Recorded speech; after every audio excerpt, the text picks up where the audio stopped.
Kita lanjutkan ya petualangan kita hari ini, yaitu kita akan mengangkat ini tema menarik ya, kritik dari PKS terhadap gerakan anak-anak Abah ya yang katanya merusak demokrasi ya. Live PKS sebut coblos 3 merusak demokrasi. Nah, kita tanya lebih rusak mana dengan Kim Plus? Jadi dia gerakan merusak demokrasi, dia ikut ambil bagian ya. Kita bacakan dan kemudian nanti kita akan bahas ya di mana merusak demokrasinya. Oke, sobat era sekalian, ini ya PKS sebut gerakan anak Abah coblos 3 paslon merusak demokrasi. Oke, kita coba lihat ya.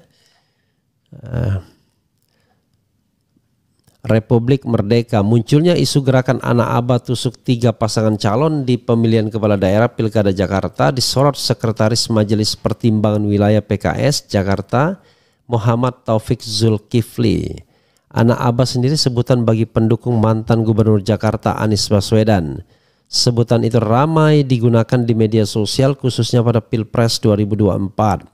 Menurutnya, meskipun gerakan ini terlihat gagah dan seolah-olah membawa aspirasi rakyat, dampaknya justru dapat merusak sistem demokrasi. Bahasanya nggak begitu dong. Menurutnya meskipun gerakan ini terlihat gagah ya dan seolah-olah membawa aspirasi rakyat, tetapi ya misalnya kan, tetapi ternyata di dalamnya kropos begitu. Dampaknya justru ini akan merusak sistem demokrasi. Paslon yang terpilih jadi tidak legitimate dan pembangunan Jakarta akan tersendat. Nggak ada kaitannya, kata Taufik kepada RM Oil di Jakarta Selasa. Taufik Zulkifli yang kembali dilantik menjadi anggota Dewan Kebon Siri, ya, mendorong masyarakat untuk lebih fokus pada perbaikan regulasi pemilu daripada mendukung langkah-langkah yang merusak proses demokrasi. Nanti kita bahas ya. Lebih baik berjuang untuk perbaiki undang-undang pemilu, sambung Taufik Zulkifli. Masih kata dia, reformasi undang-undang akan menjadi solusi jangka panjang untuk memastikan demokrasi berjalan dengan baik dan menghasilkan pemimpin yang sesuai kehendak rakyat, bukan melalui gerakan yang berpotensi menimbulkan ketidakstabilan politik, pungkasnya. Ya, saudara sekalian, kalau mau jujur ya saya mau ngakak mendengar statement seperti ini ya. Ini kita, aduh, oke, coba kita garis bawahi satu-satu ya apa yang dia katakan ya. Oke, katanya gerakan ini akan merusak demokrasi, sistem demokrasi ya. Sekarang saya tanya ya, merusak mana dengan fenomena Kim Plus di mana PKS ikut di dalamnya? Yang merusak demokrasi itu Kim Plus. Ya, demokrasi apa yang dirusak? Demokrasi elektoral. Jadi demokrasi elektoral kita sudah dibuat di dalam Undang-Undang Dasar 1945. Dalam konteks pemilihan kepala daerah, gubernur, bupati, wali kota dipilih secara demokratis. Oke? Kalau kita kembali pada makna demos dan kratos, demos itu rakyat, kratos itu pemerintahan, maka artinya pemerintahan oleh rakyat atau kedaulatan oleh rakyat. Nah, pertanyaannya adalah, apakah Kim Plus menghargai kedaulatan rakyat? Sama sekali tidak. Dia betul-betul yang namanya kartel politik, ya. Itu namanya apa istilahnya? Tukar tambah di lingkaran elit saja. Kalau memang menghargai demokrasi ya, harusnya PKS nyalon sendiri walaupun tidak mencalonkan Anies Baswedan. Tapi ini dia mencalonkan calon lain dalam suatu gerombolan besar kekuasaan. Itu bro yang merusak demokrasi itu. Lalu masyarakat dipaksa untuk memilih dari calon-calon yang disodorkan. Dan di mana calon yang disodorkan itu bukan calon yang terbaik. Paling tidak menurut survei tidak ada Anies di situ, tidak ada Ahok di situ. Adanya Ridwan Kamil cuma. Jadi Kim Plus itu adalah sebuah persekongkolan jahat. Itu yang merusak demokrasi, bro. Masyarakat nggak pernah merusak demokrasi. Yang merusak demokrasi itu elit. Elit lah yang merusak demokrasi. Masyarakat itu hanya merespons dari apa yang dilakukan atau dikerjakan elit.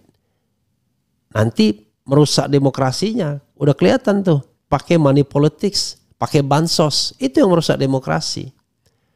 Jadi masyarakat itu bereaksi tergantung dari elitnya. Ada reaksinya positif, ada reaksinya negatif.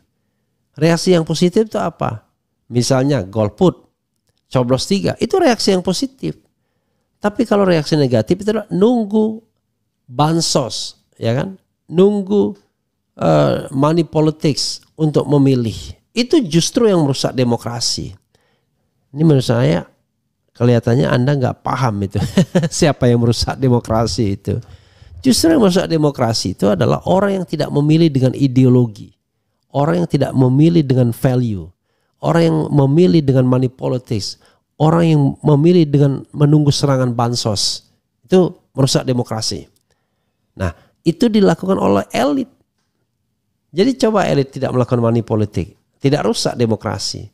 Coba elit tidak melakukan bansosisasi, tidak rusak demokrasi. Dan yang paling penting adalah coba kalau Kim Plus tidak ngambil semua partai politik, nggak rusak demokrasi. Nah, sekarang pertanyaannya adalah mungkin Anda akan menyalahkan regulasi. Kalau regulasinya masih 20%, benar bro, ya merusak. Kita harus berjuang untuk perbaikan regulasi. Kalau masih 20%, lah ini sudah ada putusan MK yang menyatakan 7,5%, dan semua partai politik, hampir semua partai politik di DKI bisa mencalonkan. 8 partai politik langsung bisa mencalonkan. Demokrat ada tambahan sedikit untuk 7,5%. Yang nggak bisa mencalonkan cuma 2 saja, yaitu Perindo dan P3. Bahkan putusan MK itu sesungguhnya menguntungkan juga partai-partai yang tidak memiliki kursi, karena dia bisa ikut kumpul 7,5% tersebut dengan kedudukan yang sama rasa, sama rata. Karena basisnya hanya suara saja, tidak ada lagi kursi. Jadi mau dia kursi, mau tidak kursi, yang jelas 7,5%. Lalu apalagi regulasi yang Anda ingin katakan perbaiki? Ya kan. Jadi sahabat RS sekalian, ini sebuah pernyataan yang absurd, ya. Jadi sekali lagi, yang merusak demokrasi itu adalah Kim Plus, elit, kartel politik, dan money politics atau bansosisasi. Tapi orang tidak memilih karena sikap politik, mau dia coblos 3, mau dia golput, itu justru menumbuh kembangkan demokrasi. Artinya rakyat sudah dewasa, rakyat menolak calon-calon yang disodorkan itu. Begitu ya cara berpikirnya. Lalu soal regulasi, nggak ada lagi hambatan regulasi. Come on, jangan kemudian bicara regulasi lagi. Karena 7,5% itu bisa membuat PKS bisa mencalonkan calonnya sendiri. Tidak perlu kemudian gabung-gabung dalam kartel politik bernama Kim Plus yang membuat rakyat tidak bisa memilih calon yang lain, calon yang diinginkan. Ini kan dibilang, ya, masih kata dia, reformasi undang-undang akan menjadi solusi jangka panjang untuk memastikan demokrasi berjalan dengan baik dan menghasilkan pemimpin yang sesuai kehendak rakyat. Kalau 20% iya, tapi ini 7,5% bro. Sudah bisa PKS mencalonkan, sudah bisa semua partai itu mencalonkan. Yang nggak bisa itu cuman Perindo dan P3 saja. Lalu Demokrat tidak bisa karena kurang sedikit. Tapi kurang sedikit gandeng satu partai, Perindo atau P3 cukup juga. Jadi tidak ada alasan lagi setelah adanya putusan MK. Ya. Jadi makanya saya mau bilang ngakak merusak demokrasinya di mana? Justru yang merusak demokrasi ya sana itu, ya kan? Gitu ya. Oke, kita bacakan komentar sobat RH sekalian ya. Gitu ya. Merusak demokrasi atau merusak rencana Kim Plus, anak abah mencoba melindungi hak konstitusional warga Jakarta. Yang merusak sistem demokrasi itu para elit politik itu sendiri. Jangan selalu menyalahkan rakyat. Boykot PKS, dulu mereka nyinyiri IKN, tapi sekarang puja-puji IKN dan setuju anggaran 27T untuk IKN. Partai paling munafik sepanjang sejarah RI. Guns N' Roses boykot PKS, dulu mereka Bang Refli, kalau orang-orang yang sudah dihinakan oleh akun Fufu Fafa sebaik melaporkan, minta diproses supaya jelas siapa yang merusak demokrasi. I don't know exactly ya, tergantung ya. Saya kan udah bilang orang sukses sama orang yang lagi jatuh cinta itu nggak bisa dinasihati, nggak bisa diomongin. Jadi Prabowo sedang sukses, sedang jatuh cinta ya sama Jokowi, jadi nggak bisa ya. Jadi walaupun anaknya diduga menghina ya dia mungkin cuek aja, tapi itu bisnis mereka, urusan mereka lah, bukan urusan kita ya. PKS sudah benar-benar keblinger. Yang merusak demokrasi itu kartel politik yang memanfaatkan threshold untuk menjegal calon-calon berkualitas. Hancurkan PKS. Partai yang merusak demokrasi, mereka tidak sejalan dengan rakyat. Disinilah alasan Taliban menonaktifkan semua partai di Afghanistan. Apalagi maksudnya ini ya. PKS makin lucu, rusak, kimplaslah dah ketularan dungu. Wahai para kader PKS, janganlah selalu membodohi rakyat. Janganlah kalian mengharamkan yang halal dan menghalalkan yang haram. Apalagi maksudnya ini. Bang, bahas video viral Iqbal jubir PKS yang dulu sama sekarang, apa yang dia omongkan malah berubah 180 derajat.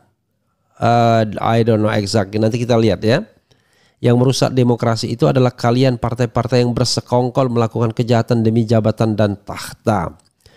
Pengusaha dan penguasa yang merusak demokrasi. Emangnya PP tidak merusak rakyat dan demokrasi?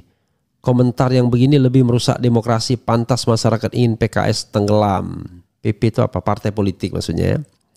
Kemudian kalian bersiasat dan bersekongkol, kami pun rakyat punya sikap. Ya betul, yang merusak demokrasi para elit. PKS ngomongnya ngawur, nyebut. Partai sarangkong kali kong. Bang RH emang ciamik, coblos 3 calon saja. Dalam demokrasi yang dinyatakan menang adalah suara terbanyak. Apalagi maksudnya ini. Bang, apakah benar Mardani Serah salah satu orang yang menentang PKS masuk Kim saat di rapat majelis suro? I don't know exactly. Mungkin saja. Kalau dilihat dari gerakannya dia ingin oposisi kan? Ya. Pernah diinterview kan? Mungkin saja. Kemudian apa lagi ya? PKS ikut pemilu lebih dari 20 tahun tapi nggak paham esensi demokrasi. Yang merusak demokrasi rezimnya. Ke laut saja kau PKS, pokoknya coblos semua.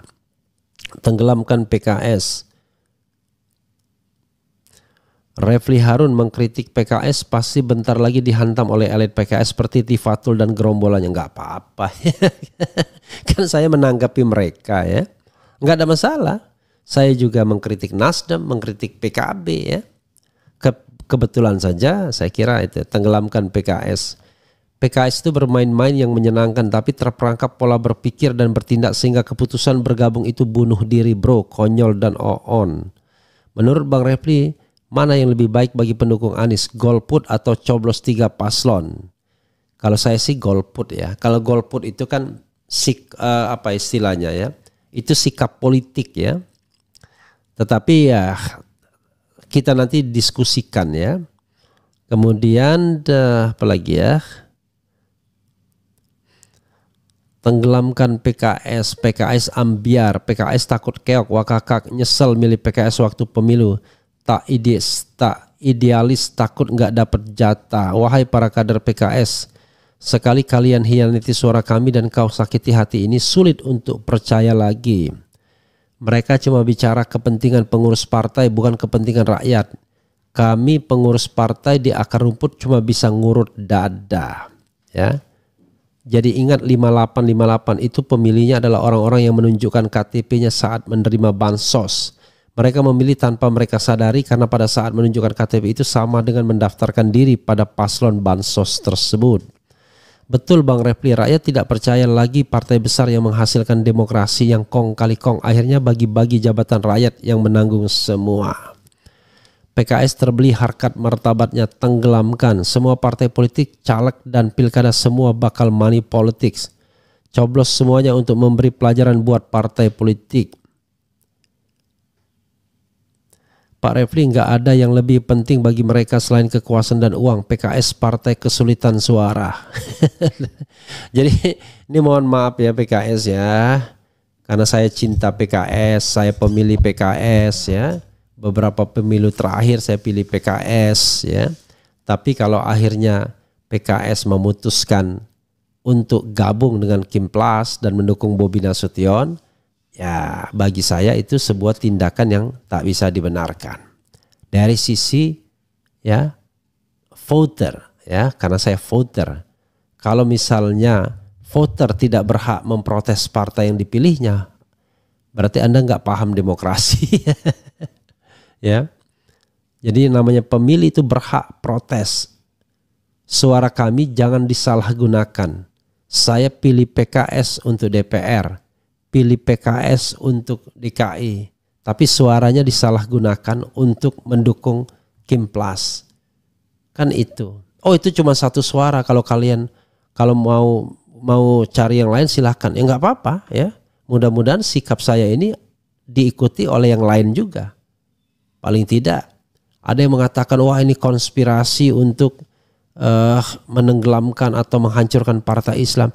No. Persoalannya Anda dukung Bobi Nasution, Anda ikut Kimplas. Itu aja persoalannya. Kan sederhana. Kan nggak perlu kecerdasan yang luar biasa. Nanti alasannya karena kita sama Edi Rahmayadi tidak mendapatkan kesepakatannya, sudah kalau gitu jangan membela yang kita anggap zalim juga, ya kan? Kalau dua-duanya nggak benar, lebih baik menarik diri, tidak mencalonkan siapa-siapa, kan begitu. Sehingga sudah dari awal siapapun yang menang, ya kami beroposisi di Sumatera Utara, kan jauh lebih baik begitu. Kalau memang ikan sikap oposisi tidak mendukung juga boleh ya, artinya beroposisi kan begitu ya. Tidak harus selalu jadi pemerintah kan. Konyol sekali bilang konspirasi tapi nggak ngaca ini karena kelakuan elitnya sendiri. Demokrasi itu pilihan bank. PKS sudah selesai.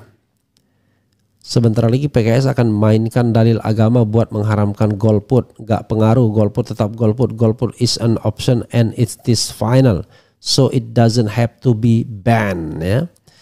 Jadi saudara sekalian ya, sekali lagi ya, saya cinta PKS ya. Sebagai pemilih saya menyayangkannya. Kalau PKB saya sudah tahu karakternya pragmatis. Nasdem sudah tahu karakternya pragmatis ya. Ketika mereka kemudian memilih jalan perubahan, kita berdoa mudah-mudahan konsisten. Begitu tidak konsisten kita udah tahu. Tapi PKS yang kita eman-emani selama 10 tahun tiba-tiba belok. Itu yang jadi masalah bro sebenarnya. Bukan soal lain yang nggak ada kaitannya dengan sakit hati, benci dan lain sebagainya. Enggak. Kita menilai sesuatu dengan objektif. Saya bisa nerima misalnya gini, PKS mengatakan kami ya akan mencalonkan calon sendiri. Loh, di Jawa Barat Anda melakukan itu kan? Keluar dari Kimplas lalu kemudian mencalonkan calon sendiri. Kok bisa di Jawa Barat? Kenapa di DKI nggak bisa? Hah?